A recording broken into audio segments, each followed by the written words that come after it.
Welcome to Building People, Companies, and Careers, brought to you by AccruePartners. I'm Amy Pack. And I'm Patty Comer. We're your host on this journey through the vibrant business landscape in the Queen City.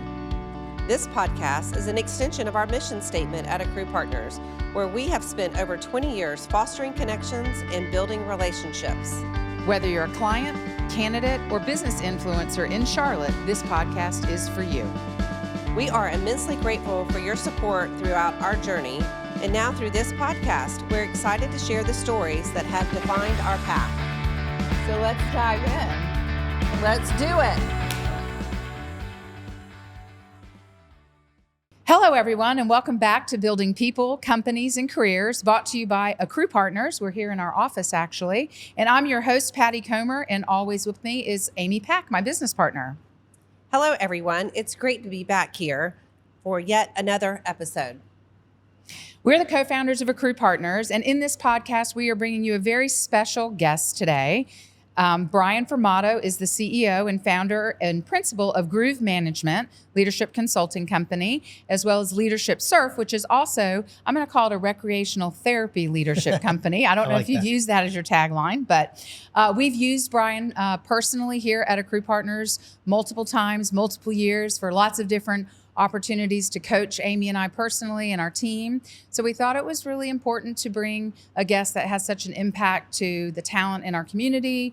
And we welcome you to our podcast, Brian. Hey, I'm super excited to be here. It feels like I'm part of the family. So being with you two for this will be a lot of fun. Thank you. Appreciate it. Great. So Brian, we start out every episode with the classic interview question, tell me about yourself. So why don't you take a moment and tell us about yourself, Brian? Sure. So let me start off by saying I'm a dad, I'm a husband, and I'm a lover of water sports and the outdoors. So I don't want my work to define totally who I am, but it definitely has a big role in my life as now a business owner and an entrepreneur after being a recovered corporate person. So a little background, born and raised in New York City. I always tell people that growing up in New York City was a little different. Halloween was a vertical event. I didn't ride my bike down the street to a friend's house. It was too dangerous to go to Central Park as a kid in the 70s. And so instead, my skateboard was my favorite possession. And the Halloween thing was you're on an elevator going up and down 19 floors to get candy within the building. Really wanted to go to school in California. My parents said that I would become a surf bum and never come home. And so I ended up going to school in Florida at a college called Eckerd College. And Eckerd was a satellite or is a satellite campus for the Center for Creative Leadership that's based in Greensboro, North Carolina. And while I was there, I got to be involved in their executive program where executives from around the country would fly down for a week to go through their leadership development program. And as a student, I got to attend that during a January term. And then for the remainder of my college experience, I got to help facilitate some of the team building activities for executives. And from that day, I was hooked. I was like, this is the type of work that I want to do. Graduated, tried to get a job for a consulting firm. And they all said, you need an MBA.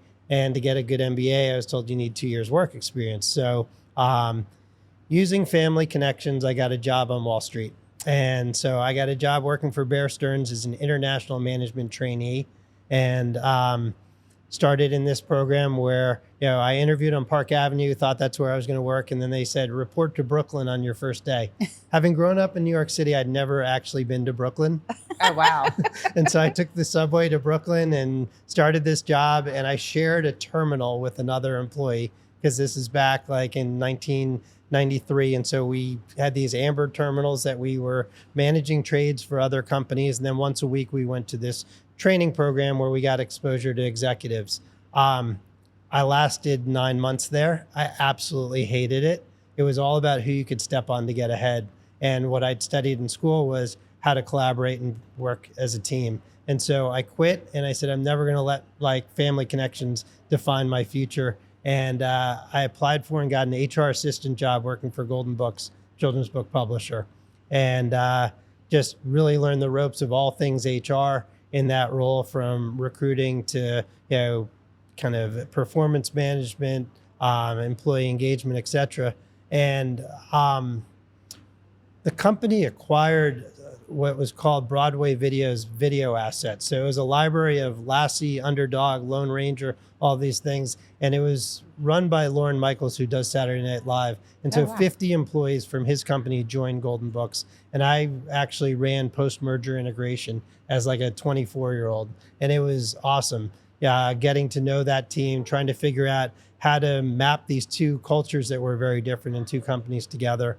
Got to know the CEO of the company, got really, started kind of climbing the ladder and got a lot of exposure because I chose my own path there and was able to kind of raise my hand for a lot of things, and they were open to that.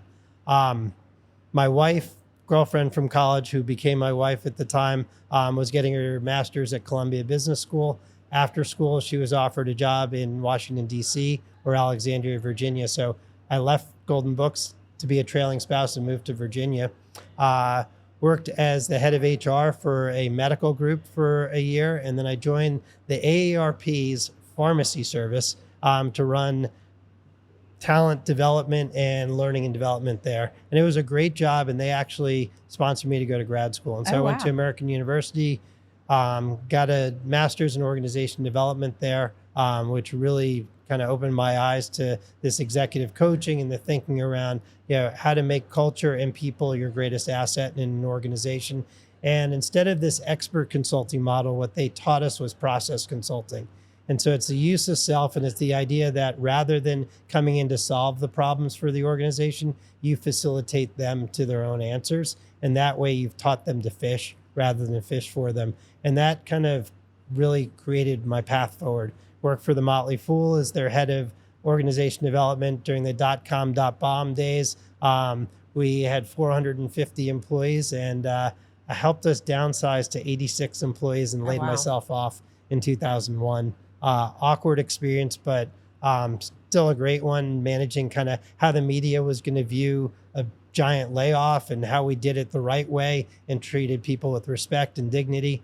And from there, I got a job at Time Warner Cable, and it was right as AOL and Time Warner had merged. And so being part of, yet again, kind of a merger situation is really interesting to map that. And at Time Warner, I ran people development. And so part of that was building programs for the essentials of management for first line managers, and then kind of our VP level leadership development program. And I got to go out and visit 28 of our 31 divisions. They never let me go to Hawaii for some reason or other, but it was a great experience until they said, you know what, your job really belongs in New York. And I'd moved to Charlotte with that job. And part of it was Time Warner decided they wanted to build a shared service environment somewhere, and Charlotte They won were a out. client of ours at that time. Yeah. And it was interesting. So I was part of the team that helped figure out where we were going to open the office. They said, we want to be somewhere that's in the Time Warner footprint. We want to be somewhere that isn't susceptible to hurricanes and has great talent and a good cost of living. Interesting. They looked at Minneapolis, San Diego, Charlotte, and Tampa. Tampa was ruled out because of the hurricanes. And in the end, Charlotte won. And part of my job at the time was I placed ads in the Charlotte Observer and in the Minneapolis Times and all these other papers for the types of jobs we were looking for to see what kind of talent we could really attract. smart. Yeah. Right. And so it was like, let's benchmark what's in the market that's great. before we actually move there. Commit. And Charlotte won on basically every front. And little did I know that I would then be told, hey, and we'd like you to move there too. And so 20 years ago, my family picked up and moved to Charlotte. And that's really, I met Patty, at carpool pickup, when our kids were small. Yeah. So, when I was working there. Yeah. So tell us a little bit about, I didn't know you worked at AARP. I knew the I didn't Motley know that Fool either. story. I love AARP. Now I'm a member somehow. I There you got go. something in the mail. I have a card and I have a little container in the back of my car now that I got for free, but I'm an AARP. And I actually sent you an email last week. Walgreens. I'm looking for discounts. When you're over 55, you get discounts. Walgreens, let's give them a plug. Every Tuesday, you can buy Walgreens. You get 25% off if you're over 55. So as a joke, when my wife turned 50, I decided that I'd get her an AARP membership. And when I went to log in, it said, you've been a member since 1997. Because when I worked there, I got a free membership, never realizing it. And so all of a sudden and we've been getting the magazine for years. What's fascinating though about it when I worked there was the name of their magazine at the time was Modern Maturity. Okay. And it was like, ugh, who wants this, right? And they rebranded the magazine while I was there to My Generation. And the first person they put on the cover of the new magazine was Mick Jagger. Oh, wow. And it was all about the idea of turning 50 can be cool. Yeah. Right. And it was this shift from you're over the hill to, no, you're in your prime. And there's the rite of passage. You're now, an icon. You're somebody. I mean, wouldn't you think? I feel like we're in our prime. Like, 100%. I feel like there's nothing I can't tackle, and you can't give me a problem that I can't solve. I'm willing to learn the very basic of anything, and I can handle the complex. And so I feel very confident at this age range. I don't feel...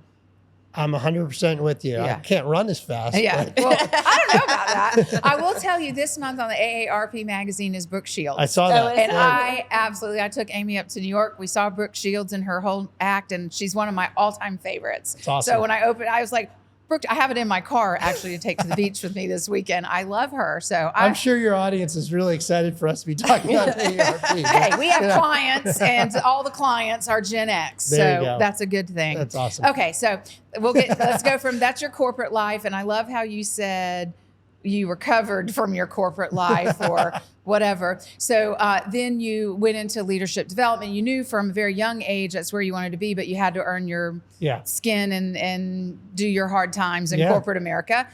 Tell us a little bit about that journey of starting your own company. Yeah. I do think you have specialized in something very unique outside of other leadership development coaches. Thanks. That I was part of the reason we wanted to work with you. So tell us about your businesses and how you've come to scope your philosophies. So it started when I was at American University in grad school. Two things. We learned about this concept called appreciative inquiry. And the idea is that rather than consultants typically look for problems to solve, right? And then it's whack-a-mole. It's like, let's come into an organization, figure out what's broken. And appreciative inquiry says instead, look at what's working well and use that as a model of success. So go into an organization, instead of what's hurting, what's ailing you, what's not working, what are you most proud of? What is the thing that is your secret sauce that no one else does? And then if you dissect the success, you can get to the root cause of success and you can help them duplicate it. And so that concept, I loved it when I learned about it. And I kind of started thinking, well, that's what your groove is, when things are just coming your way and coming naturally. So I said, what if I started a business and called it Groove Management? And it's about helping individuals and companies find their groove, find that secret sauce of what makes them successful. And in grad school, we had to do some pro bono consulting work.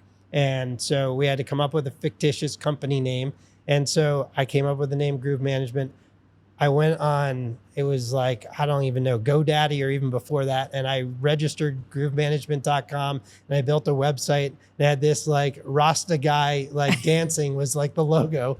So that was the idea. And it just kind of sat there for years on the back burner.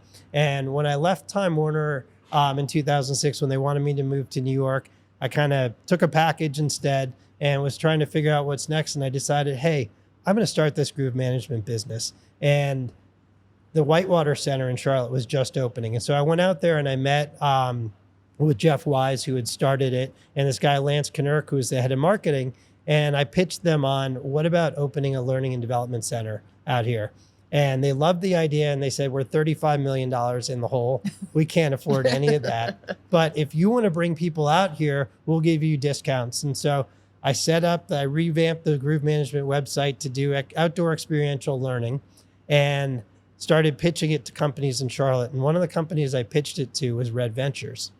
And they were intrigued and they liked the idea of doing something out there. But the person that I met with then introduced me to Rick Elias, the CEO. And Rick said, this is interesting, but instead of a consultant, we need a head of human capital.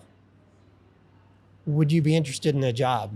And so I tried to start Groove Management, but instead ended up taking a job at Red Ventures. One of my career missteps. Wasn't a great place to work. Spent a year there and learned some things, but pivoted. And then I ended up getting sucked back into other corporations until in 2014, one day my wife and I looked at each other and said, why are we both working for the man? One of us should do something more entrepreneurial. And I said, this group management thing has been I on got the back the website, burner honey. forever. Like, let's go. I'm going to do this. And so, I kind of jumped in with 2 feet and never looked back. And so this month is my 10-year anniversary Oh, of wow. doing it Congratulations. full time. And it's been an amazing journey, and a lot of it is a tribute to the people that I've met along the way and the relationships that I've been able to build. When I look at the business and how it's grown, like 85% of my clients come from referrals. Like, I've tried some marketing and inbound stuff through the website and all that, but in the end, it's about who you know and who they know. You guys have been a great partner in that regard, getting to do work with your company and then getting some introductions to other companies in and around Charlotte that then led to then those people blossoming to somewhere else. The number one thing that I found is follow the leader is a great game. You figure out as people leave a job and go somewhere else. A great example is I do work with Starbucks, and the CIO at Starbucks used to be the CIO at Circle K convenience stores. When she moved along, Circle K was a client. I reached out to Deb and said, hey, congrats on your new role. Would love to reconnect. Next thing I know, I've been doing work at Starbucks. Right. And now 2 people from our Starbucks team have left. One's at Dick's Sporting Goods. I have an event with Dick's Sporting Goods in a couple of weeks. Yeah. So it's really about being proactive and building those relationships. We call that a relationship roadmap here at AccruePartners. It's actually part of our just core principles, how we operate. So we really believe in following our relationships. So if a CIO, we recently placed a CIO of a large public retail organization that is friends with Starbucks. I don't know that I'm supposed to say who they are, but we placed the CIO, and she was a previous CIO at another client. So she was a client, became a candidate, and now a client. So I always tell people one of our core values, and Amy's very passionate about this, is invest in relationships. And so that relationship roadmap of how someone's career, and I do think leadership development and coaching is extremely personal.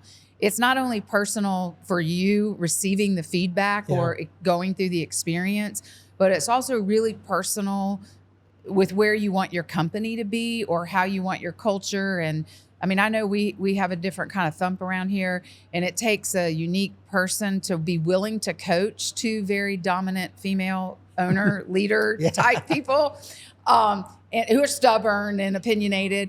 But the relationship is super intimate. I don't know how to explain it. It's just, you feel very vulnerable. You have to disclose things that you don't feel comfortable, maybe even telling your spouse in some cases. Yeah.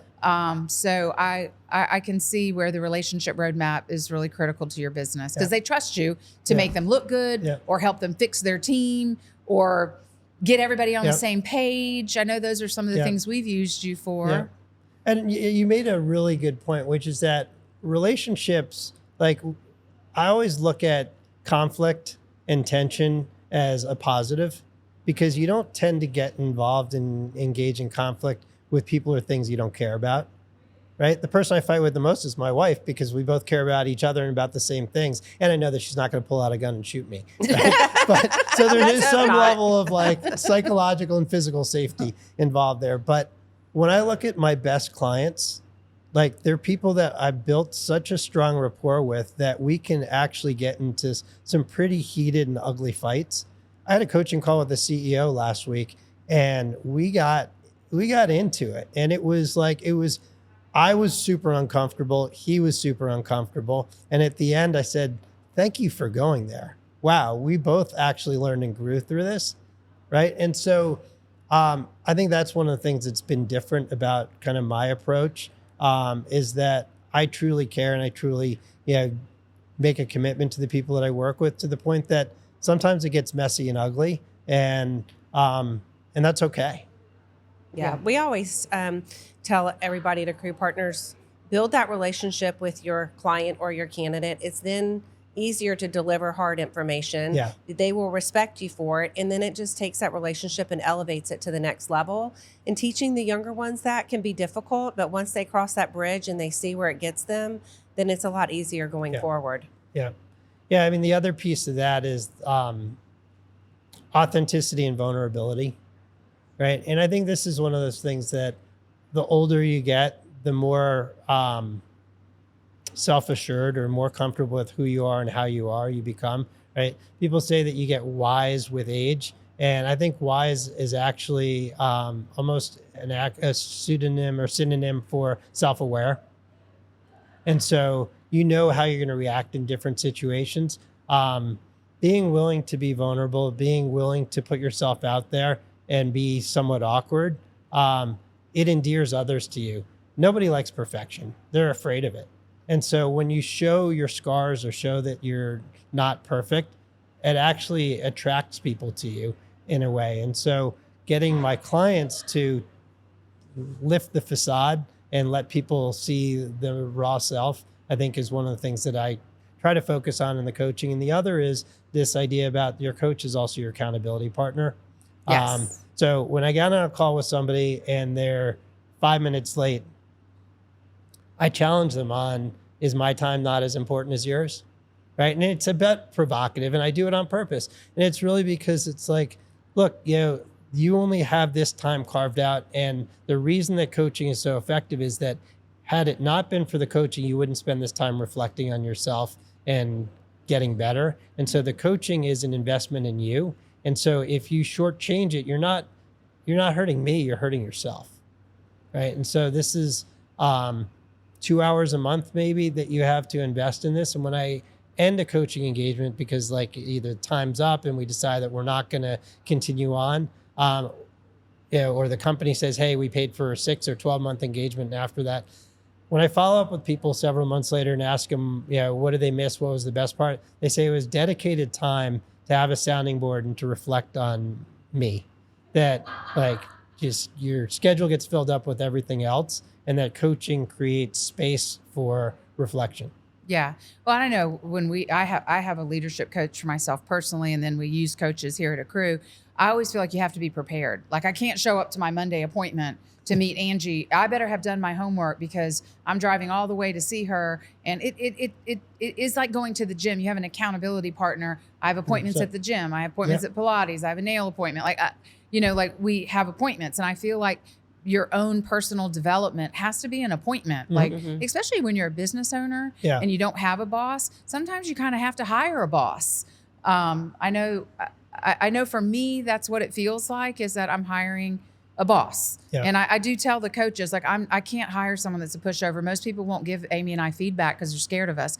And I need somebody that's willing to just take that risk. And I mean, we had a coach one time that did a 360 on Amy and us and never delivered the feedback. And I kept asking. But I know why he didn't give it to me, because he didn't want to tell me what the negative things were in there, because he knew how I am. Yeah. But we needed the next coach. I said, look, I can't have somebody like this. Like, I need you to call me out.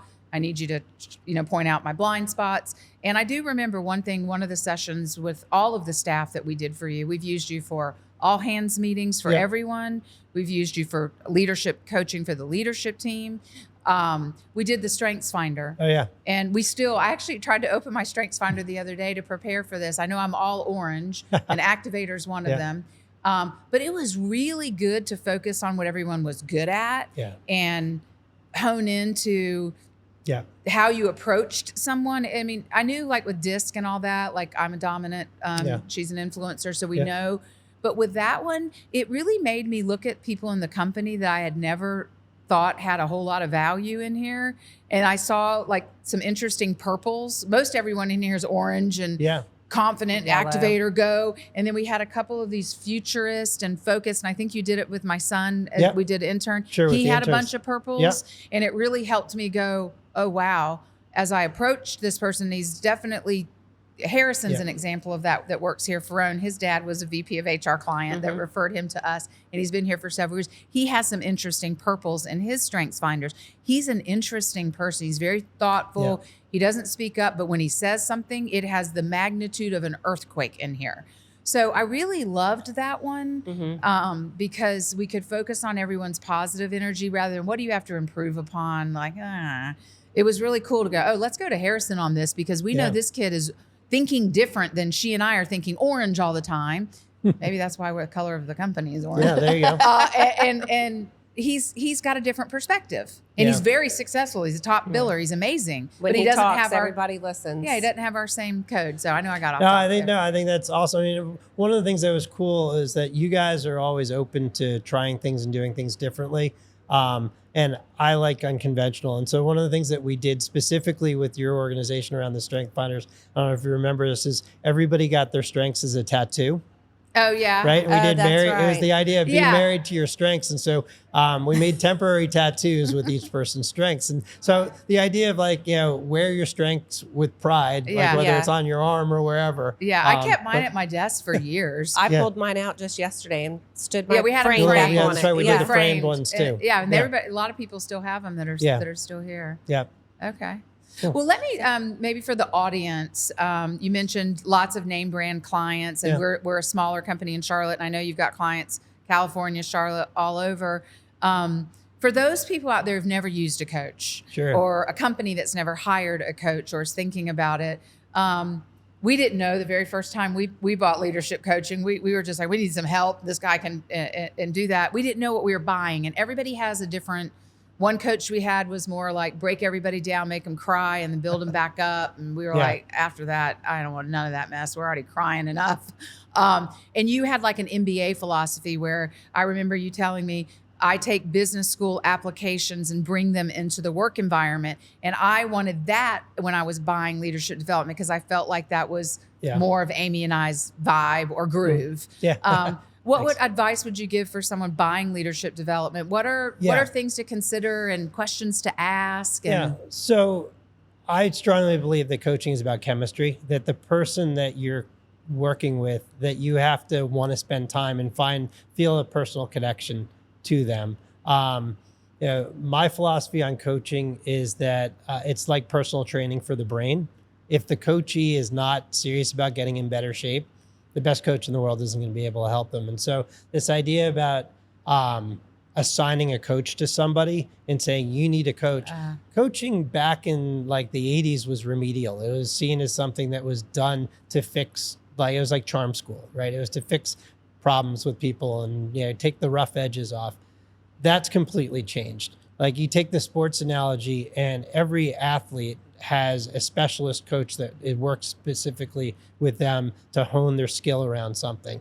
So in business, that now has become much more commonplace, that people graduate from school and they move into a leadership type job. And it's not uncommon that a company will have coaches for every member of the leadership team. oh, wow. And I'm finding that more and more. So if somebody is if you're a CEO and you raise your hand and say, I want a coach, you're 100% a willing participant. You want it. And so you're committed to it. It's when it's a high potential or an emerging leader that is told, we're going to get you a coach. They may be skeptical of what this is or not clear on what is it that this coach is going to do for me. How are they going to help me? And so the first thing that I recommend is don't let the coaching company just assign you a coach. Have the coaching company have multiple coaches and have the coachee interview more than one person. And let them choose who they want to work with, because that in and of itself shows that the coachee has license. They have say in who they're going to get to work with. And so they're going to commit to the person from the start. I use the kind of joke, how many coaches does it take to change a light bulb? It's one, but the light bulb has to want to change, right? So if you don't want to change, because I've had some coaching clients that I've been assigned to, and they show up reluctantly.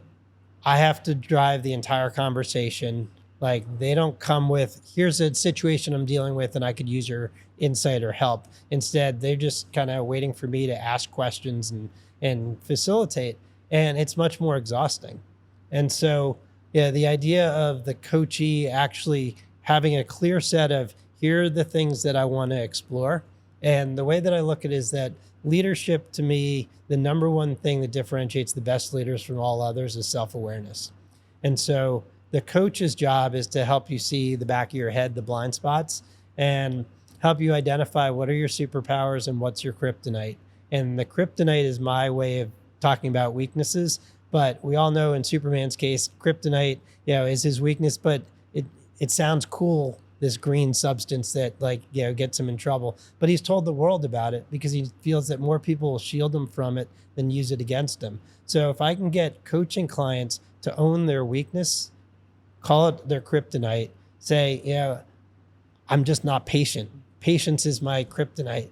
How do you help me deal with that? And by being explicit in what it is, people around you can recognize when you're losing patience, and they can do things to be a buffer for that. And so a lot of the coaching work is around helping people to explicitly define, what does coaching success look like? I do a coaching intake form with anyone that I coach, and it's got a set of questions. One is like, when are you at your best? What makes you happy? What keeps you up at night? What gets you up in the morning? If this coaching engagement is a success, what will we have accomplished? And so it's the begin with the end in mind. And so if they can articulate what they hope to get out of it, then we can back into an approach that achieves those goals.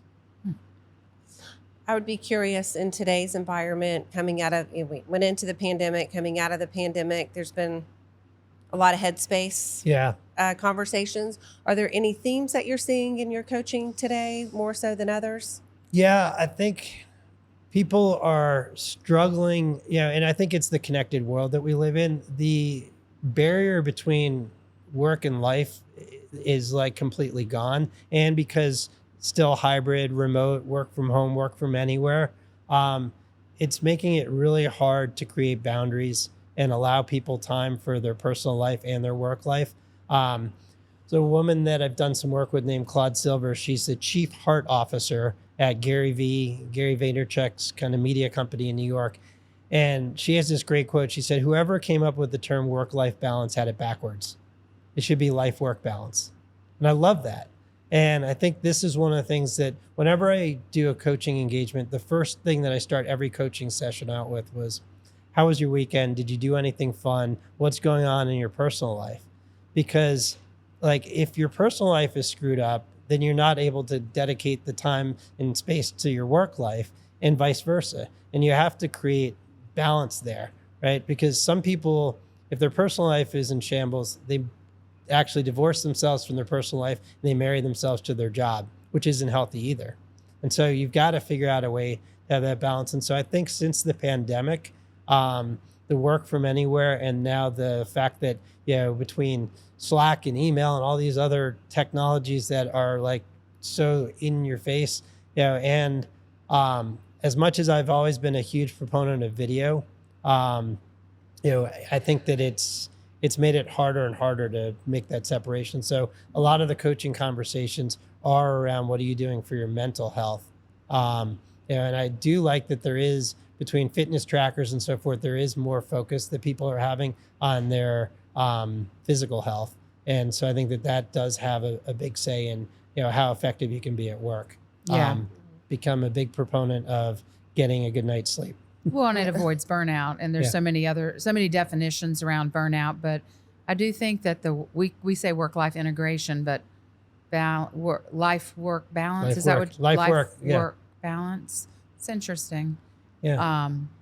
It is. I mean, every tool out there, it's all on your phones, and it is hard to turn it off. And clients want you to be really responsive, your employees, but then you also need to put it down to let your brain clean itself, as I call it. You just need to feel that those brain things just getting cleaned out.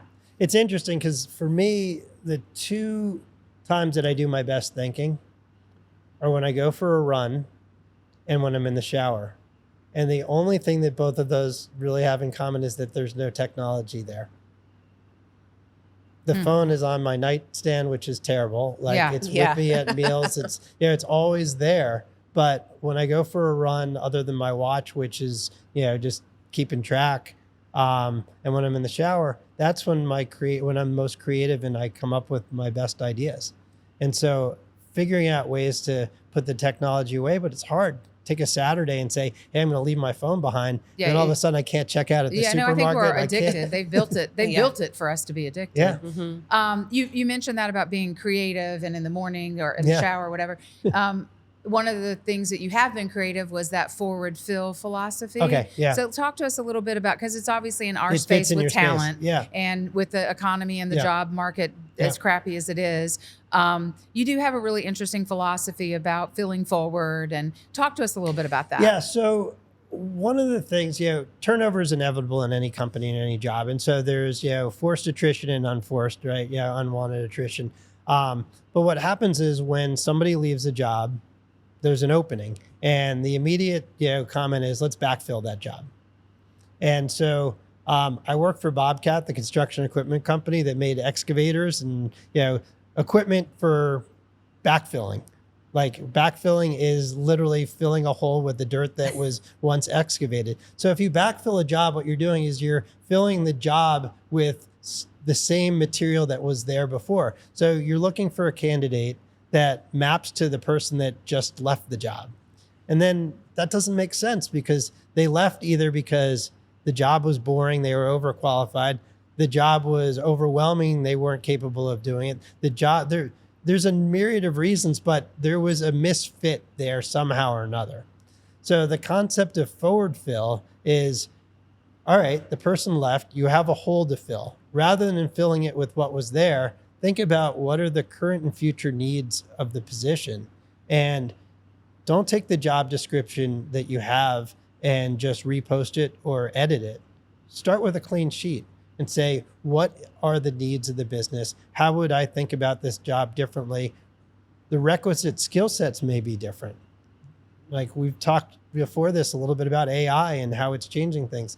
Is there a way to hire somebody that understands how you can automate portions of this job? It's not that AI is going to take the job. It's the ability to leverage these new tools to do the job differently and think differently. And so the concept of forward fill, literally this happened, where I came up with it was I was in a meeting at Ingersoll Rand with 25 people, the president of the division, Robert Zafari. Somebody said, so-and-so left and we need to backfill the job. And he slammed the desk and he said, I don't want to backfill. I want something better than that. Like, we got to do something else. And I just piped in. I was like, you mean you want to forward fill the job? He's like, I like that term. Yeah, we need to forward fill the job. And it stuck. And this was, back in 2012. And so I've kind of coined the term forward fill. And I've challenged people on the idea that if you change the semantics in an organization and you call things something different, it changes behavior too. And so I've always been a fan of, like, is there a different word you can use, right? So another one similar to that I use is turnover. Turnover is when somebody leaves and you have turnover. Well, if the same position turns over multiple times, it's churning. Yeah. And so turnover is repeated turnover in the same position. And so if you call it that, then you're like, okay, there's a root cause problem here. The job is not spec'd right. It's not the person, it's the atmosphere or the environment. And so being able to use different words or different language to actually get people to think differently is part of where I like to be provocative. I mean, and when I hear you say that, I mean, I think majority of our boomerangs have come back to us because they actually are coming back in a similar job that they had when they left. But as our organization has changed and evolved, the position has changed, and they end up coming back and go, well, that's really interesting. That's somewhat of what I did before, but here's where we're headed in the future. So, I mean, I can, Kayla, our head of marketing, is a boomerang. That's why she came back. Ben came back in a very similar job, but different job. Cole actually said, quote unquote, what's this title of this job you have advertised? And it was a similar job to something we had before, but where we were headed, the vocabulary and what the job was doing was a little bit different from the past. So we took the opportunity to retool the job and look at the landscape of the requirements of what our business was going to need in the future, not where we had been in the past. Because if I look at AccruePartners in the past, we had a lot of what I will call transactional, quick fill kind of work. Mm-hmm. Our business is swimming upstream, more consulting and senior level contractor consulting roles. And that's a different skill set that we need, an Yeah. experience level we need, than the old fill this job order now. That's not what the conversations are now. The conversations are more, what strategies are in your business right now? How is this impacting your current talent? How are you filling the gaps? What do you need consultants to do? What do you need contractors to do? Do you need to hire FTE? What's the blend of these types of talent? Yeah. And we are seeing a shift in our business and our clients' needs. I guess client needs are changing because we're asking better questions. Yeah. On this boomerang thing, as you said it, and you have a number of them. I think it would be really interesting if best places to work or any of those had that as a metric. Oh, that's a good one. Because so you think it's a really positive metric? I think it's an incredible. Because here's the thing, I posted that on LinkedIn. Yeah. I called Amy. I was like, I don't know what's going on in LinkedIn, but you should see the stuff people are posting about this boomerang article. Like Really? People either thought it was absolutely the most amazing compliment you could ever have, or people said this: if you left a company, why in the hell would you ever go back? And I thought it was really, there was two dividing sides. And I thought, that's really interesting mindset. I think, the grass isn't always greener, right? And the idea of sometimes actually going and having that other experience makes you more qualified coming back. And I've seen it as, hey, sometimes it's hard to get promoted within an organization, but if you leave, go get other experience, you can come back in at a different or a better level. But it shows that there is a lot right where you were, and that the fact that you'd want to go back. And that the company is open-minded enough to say that, hey, we don't burn bridges, we maintain bridges, and that, the people that leave an organization, I love to refer to them as alumni. Every company I work for, I'm an alumnus. And, some of them, I'll wear the shirt around, and others I won't. But the point is that it's still part of who I am. And, and I took away something good from everywhere that I worked. I also learned some things that I wouldn't want to do. It's an interesting question, actually, if you're interviewing someone and you ask them, of the companies you work for, which of them would you go back to? I think sometimes people are afraid to approach their old employer. When I look back at our boomerangs, we were the first and only employer that they had in most of instances. We reached out to them, and they were all a little bit surprised that we would engage in that. And then after the conversation warmed up a little bit, they were like, wow, this is great. Yes, let's keep the conversation going. But I do think in many instances, people are like, maybe I did burn a bridge, or maybe they are upset I left. But then if you as the employee or employer reach out and extend the olive branch, if you will, that it certainly changes the dynamics. Well, and a lot of it's about the relationships and the people too, right? So it doesn't, you guys are a small company and it's just the two of you, but if you worked for a boss somewhere and you went somewhere else, and then, you stay in touch with them. And I have a lot of coaching clients that still rely on bosses from former jobs as mentors, and sometimes those reconnections that I've even suggested have turned into, a new opportunity. So part of it is that as a people leader, you should always be recruiting. You should always be thinking about the talent out there. And just because somebody left to go kind of spread their wings and try something else doesn't mean that a few years down the road that they may not want to come back. I think it's an interesting metric because I do think that it says that you had something special if people are interested and willing and are coming back. We do sponsor the Charlotte Business Journal's Best Places to Work, so maybe we can Tell get them to put that as hey, is there? They could ask an additional question in the survey and it'd be start an interesting data point as to how many many boomerangs are there, in Charlotte area companies. They use an outside party to help administer the survey, so there could be something there, and they are very receptive when we give them ideas. So, what are you when you're post COVID now? We're in 2024. What themes are you hearing from your CEOs that are hiring you? What they're concerned about, what they're trying to fix, like what do they want you to do? So I do a lot of work with SaaS companies, software as a service, like venture back companies, and they are all about double-digit growth, and it's about annual recurring revenue and getting to a certain point and continuing to build on that. And it's the scale up, right? And so what they're finding is that having a learning culture and people's ability to continue to adapt and move quickly has to be a competitive advantage. So these are companies that have anywhere from 50 employees to 5,000 employees. So they're not enterprise size yet, but 5,000 is at the bigger end of that. But they recognize that one of their competitive advantages has to be speed. They have to be able to move faster than kind of the big enterprise companies, and innovate quicker and make decisions and be more customer centric. And so they have to hire people that have agility and that have that mindset of, I'm going to learn new things. No 2 days are going to be the same necessarily in my job. But the challenge that I think a lot of them are having is around having an execution focused culture. It's easy to talk about stuff, but to actually get it done on time, on budget. There's a lot that goes into creating that level of rigor. And sometimes the people that are creative are also the ones that are less, detail oriented. And so it's that balancing act. When I'm working with the executive teams, the piece that we spend a lot of time on is building trust, right? So if you think about kind of the 5 dysfunctions of a team model, and it starts with trust at the foundation.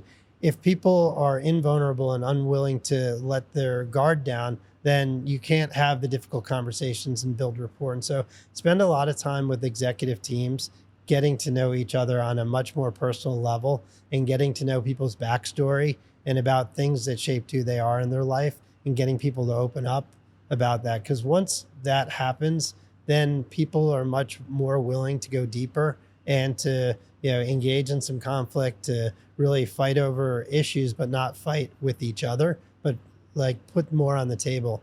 And so there's this kind of process that I walk teams through where it's really around first aligning around building trust, then having a shared vision of what success looks like. What are we trying to accomplish here? What is our goal? What is the outcome that we want to drive to? And then from there, the how.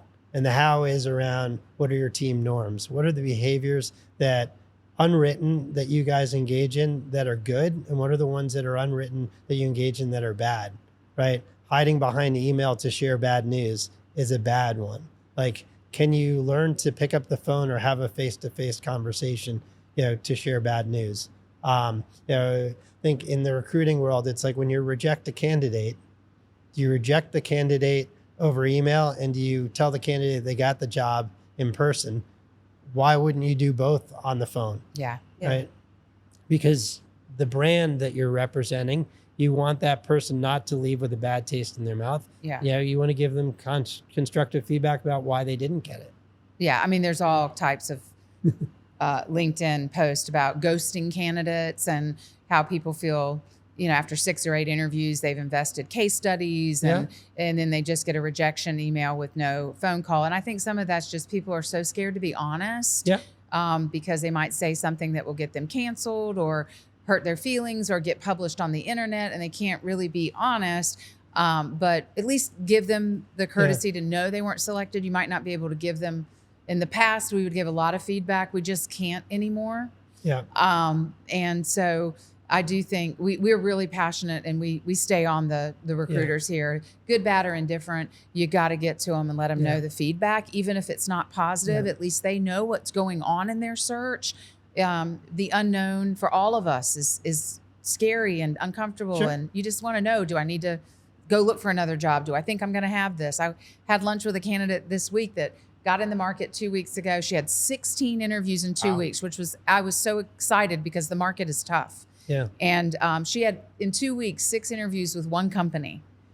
And the thing about what's happening right now with Teams and video interviews, now you have to interview all with Brian, Amy, and Patty in 3 separate meetings, where it used to be you'd walk in, and you'd have an all-day meeting, you'd make a decision on your candidate. So they're just getting drug out. And she was getting exhausted.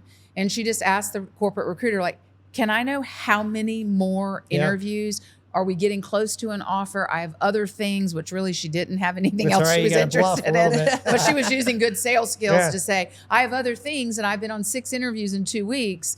So just getting feedback. And the TA person at that company did say, Friday, we're going to give you an offer. But like a lot of companies, the TA teams are really overwhelmed right now with incoming resumes. They just can't even give Yeah. feedback. So I appreciate, any feedback. Yeah.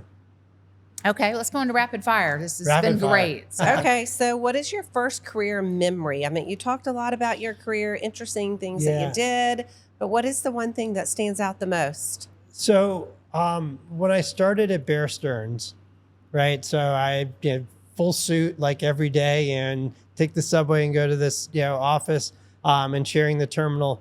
One of the things that we had to do was there was this weekly meeting with 100 or so of these management trainees, and Ace Greenberg, the CEO of the company, came and addressed us. And coming out of that meeting, he talked about the importance of the customer and how this investment bank was being run and so forth. Each of us got a brown paper bag filled with paper clips and a note from him. And the note said that these paper clips should last you for the full year, that we have to be careful with our resources because we have a fiduciary responsibility to our shareholders. And it stuck with me to this day that it was just this little symbolic thing that we were given to say, hey, don't waste resources, use them sparingly. I don't know that I ever used any paper clips, but the point was that he was trying to make a point. And it's like, as CEO, somebody probably came up with this for him, but the idea of being careful with people's resources. And I think it's been one of the things for me as a consultant that I'm always super careful about is I don't spend companies' money any different than I'd spend my own.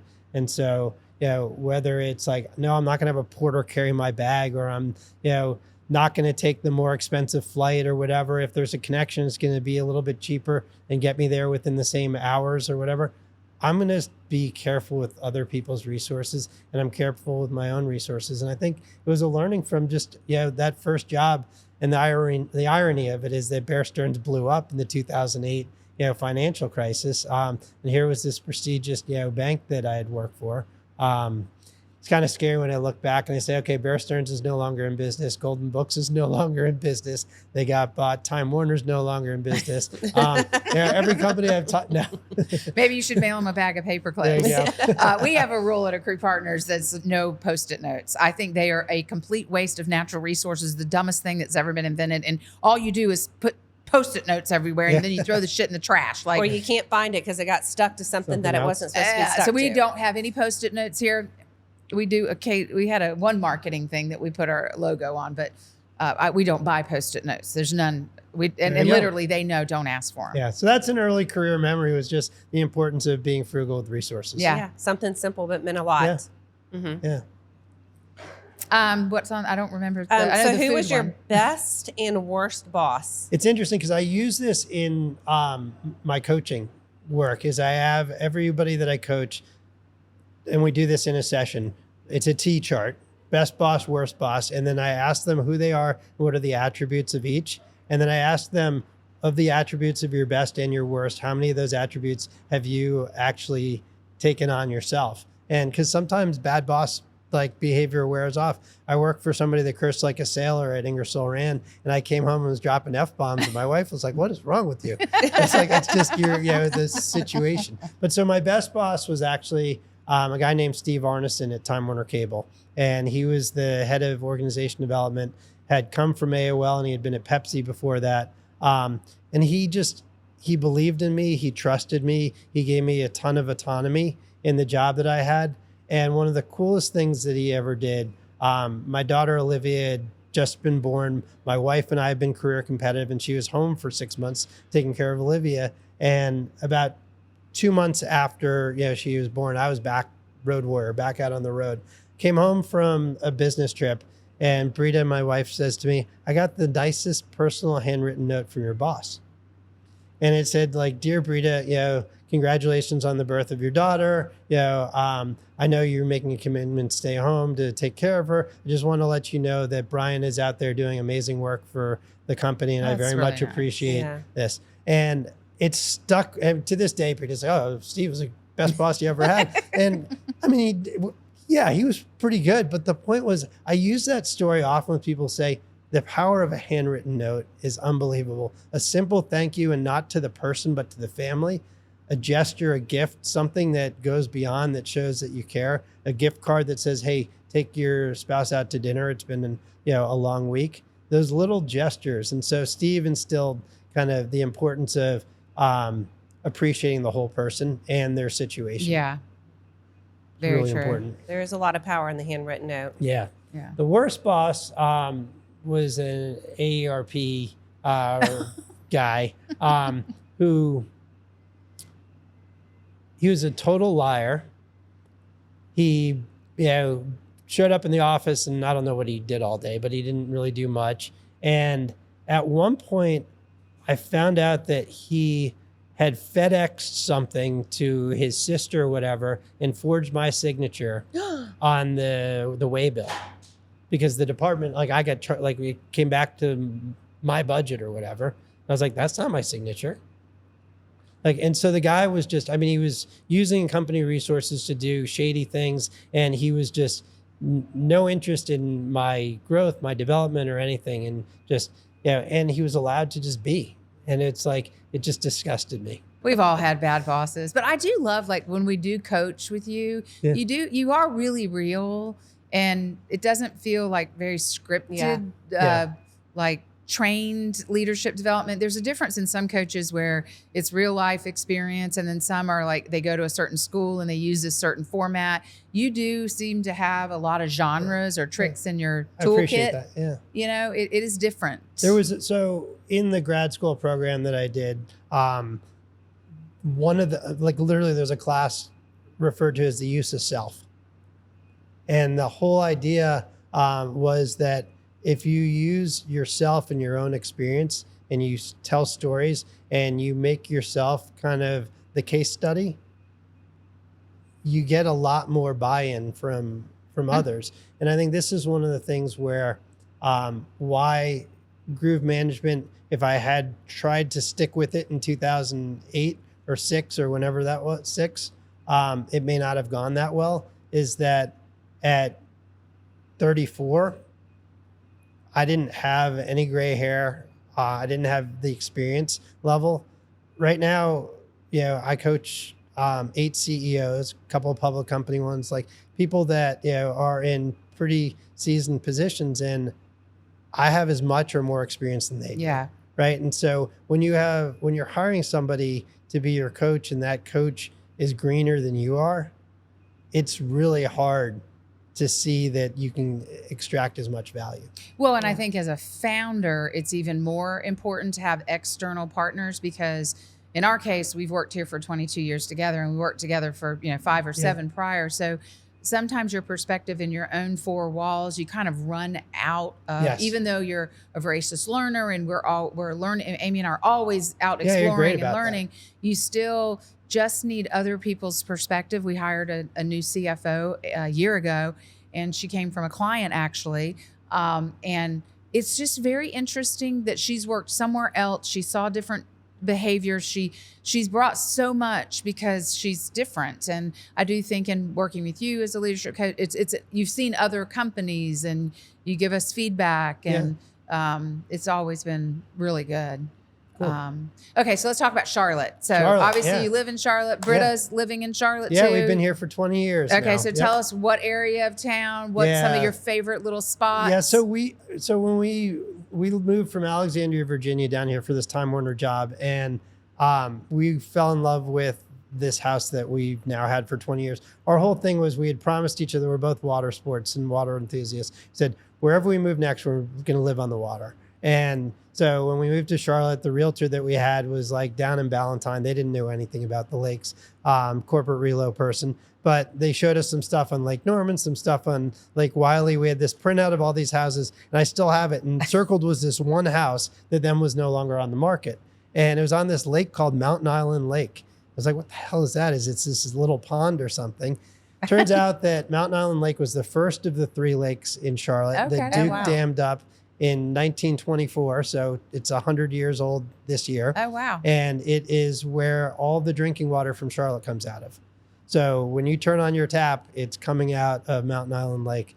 It is the only lake now that doesn't have a power plant on it. So the Duke Riverbend Steam Station was decommissioned, coal ash ponds emptied. And so it's this pristine lake. There's no commercial building allowed on it because of the water supply, yet it's 15 miles long and it's 9 miles from uptown. So when we found this place, we were like, and the house came back on the market. Like I literally took a red eye from California to look at the house. And we bought it. Like my wife had not even seen it other than online. And yeah, we just absolutely love it because we're literally, our backyard is our boat dock. And so it's been a great place to be. And Charlotte, as it's grown, has grown kind of west. And so the Corning office is literally right at the outside of our neighborhood. We're 15 miles to the airport, so which is great for my job, and we're close to uptown. So it's been like a great place to live. Other than our daughter went to Charlotte Country Day, which was the opposite end of town. So for several years, we actually bought a place in town and lived in South Park during the school year and on the weekdays, and then the lake on the weekends. And so now we're back to the lake full time. But it's an undiscovered part of Charlotte that there are people that have lived in Charlotte their entire lives. And when I say Mountain Island Lake, they're like, what's that? I didn't know it was 15 mile. I don't know why I thought it was smaller, but it's long, and there's a sandbar, and there actually is a restaurant that's being opened at the end of this year. They finally got permission down river from the water intake to build a restaurant. And so that should be pretty interesting. Awesome. So what is your favorite restaurant? So we love to cook at home. I'm a big barbecue guy, grilling myself, but we go every Saturday morning and have for years to this place called the Shuffletown Grill. And back in the 70s, there was the Shuffletown drag strip, which goes under 16 and by 485. Okay. And so there was a drag strip where people used to go and race their cars. And then afterwards, they'd go to this little kitschy diner to hang out with their cars and eat. And so the diner has the red, car seat booths and so forth. And it's like out of central casting, this place. But Anna, our waitress, whose mom worked there and she works there now, we walk in, they know our order by heart. That's Everybody's I've never ever heard of this place. It's off Bellhaven Boulevard, not far off of 16 and 485. But been there forever. Great greasy spoon kind of breakfast place. And just the diversity of people that come in there, all walks of life.